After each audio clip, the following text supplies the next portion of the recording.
दीदी हम खिला लेंगे ना, इधर भेज दीजिए।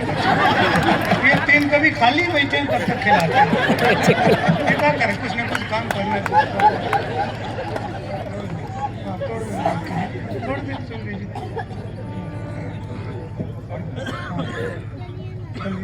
हाँ ठीक है, हमारे पे नहीं पड़ना चाहिए। वो स्पीकर पे कर दो, उसका कलर काला है, थोड़ा व्हाइट हो जाए। इनके मुंह पे भी कर सकते हैं, इनके मुंह में थोड़ी देर के लिए। अब मुझे समझ में नहीं आ रहा है, दीदी बात करेंगे तो फिर हमारा गड़बड़ हो जाएगा। मैं बहुत ज्ञान वाला सुना लूंगा थोड़ी देर के लिए। जीवन में कुछ भी कीजिए, मैं हाथ जोड़ता हूँ आपके आगे। आप अच्छे हैं तो हर आदमी को दूसरे का पति है खराब लगता है। आप मुझे देख के हंस रही है तो इसमें कोई बुरी बात नहीं। हमारी पत्नी खुद हमको देख के हंसती है। तो इसमें कौन सी बात अच्छी बात है कि आप वाह, तो उसमें कोई बड़ी बात नहीं है।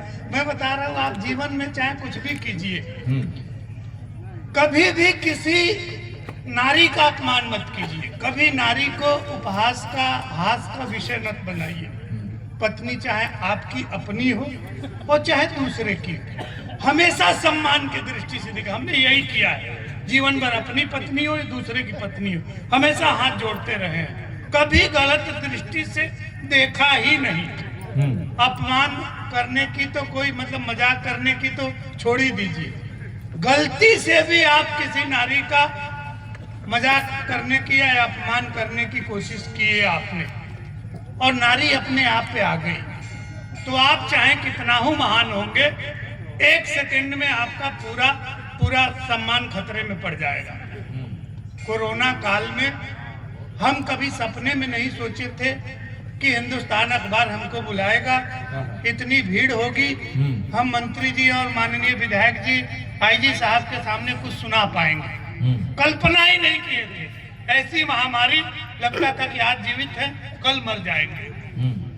लेकिन सौभाग्य था कि देश ने, हम सब ने कोरोना काल को काटा। आप तो बड़े लोग हैं, तमाम वैकल्पिक व्यवस्था के साथ रहने वाले। हम लोग साधारण लोग, हमेशा दूसरे की खाने वाले, पैसा भी लेने वाले, अच्छे आज ही जैसे अखबार ने इतना बढ़िया माया होटल में हमारी व्यवस्था, दिव्य भोजन की। हम तरह तरह के भोजन करने वाले, तरह तरह के कवित्रियों का मुंह देखने वाले। अब अपने घर में एक ही पत्नी का मुंह देखते देखते कोरोना में मन उब गया। अच्छा, पत्नी समझती थी कि कोरोना बीमारी है कि ये बीमारी है, ये घर से बाहर क्यों नहीं जा रहा है, ये आवई आलू टमाटर सोयाबीन खाते खाते मन उब गया। एक दिन गलती से मुंह से निकल गया, कौन सी सब्जी बनाई हो, इसमें तो कोई स्वाद ही नहीं है। पत्नी को लगा कि ये तो हमारा अपमान कर रहा है। उसने तुरंत क्वारंटीन सेंटर फोन लगाया, कहा हेलो, पंडित जी का स्वाद चला गया। अच्छा, वो सब आ गए, पुलिस के अधिकारी आ गए, कह रहे कि नहीं आपको चलना है। हम कहे नहीं साहब, एक बार सब्जी चेक कर लीजिएगा। चुप, इतने बड़े कवि की पत्नी है, झूठ बोलेंगी, तुम्हारा स्वाद चला गया। अच्छा, वहां जाने के बाद क्वारंटीन सेंटर में एक खूबसूरत नर्स बैठी थी। उसने कहा पंडित जी, आप कितने लोगों के संपर्क में आए हैं? आप कितने बड़े लोग हंस रहे हैं बताइए। जो व्यक्ति कभी सम्मेलनों के चक्कर में खुद की पत्नी के संपर्क में नहीं आ पाया, उससे नर्स पूछ रही है कितने लोगों के संपर्क में आए।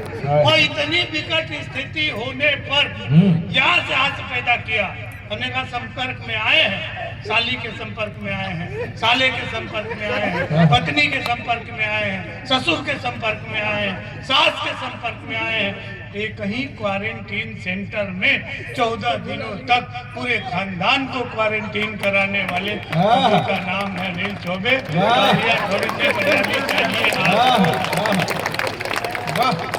और जब पूरा खानदान वहाँ इकट्ठा हो गया, तब पत्नी ने कोहनी मारी, ए जी हम ही उस दिन सब्जी में नमक डालना भूल गए।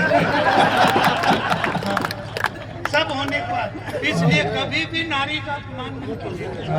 ये कह रहे थे ऐसे मोदी जी हमारे जैसे प्रधानमंत्री हैं, हमने वो अपने यहाँ से चुना है, बटन दबाया है तो उनको प्रधानमंत्री बनाया। आप सामान्य मत समझिए, ये इश्क मोहब्बत की बात कर रहे थे, प्रेम हुआ नहीं। फोन किए, दादा मैंने पूरे फरवरी भर प्रेमिका को गुलाब दिए, इश्क नहीं हुआ।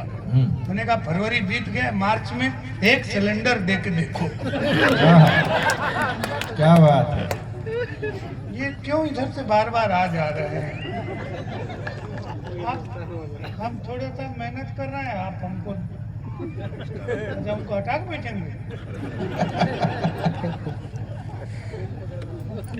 कोई गंभीर बात कर रहा है, कोई बात नहीं, कर लीजिए। तो ईरान से और वो अमेरिका से युद्ध चल रहा है ना, उसी विषय पर न्यूज क्या लगाए कोई इतनी गंभीर तो बात नहीं थी कि जो आगे से आकर के फिर बाद में हो। अब आपको बताएं सर, ये जितने बड़े कवि हैं आपके किसी काम नहीं आएंगे, लेकिन कभी भी आप काशी घाट किनारे आइएगा, चाहे खुद आइए या अपने पूर्वजों को लोटे में भर के ले आइए, तो हम ही काम आएंगे। तो इसलिए हमको डिस्टर्ब न किया जाए। थोड़ी सी तालियां बजा दीजिए, हम आपको एक दो ठेक सुनाते हैं, आपको आनंद आएगा। सुनिएगा, कविता इस तरह से भी होती है। 85 के बाद हमारे दादा जब 85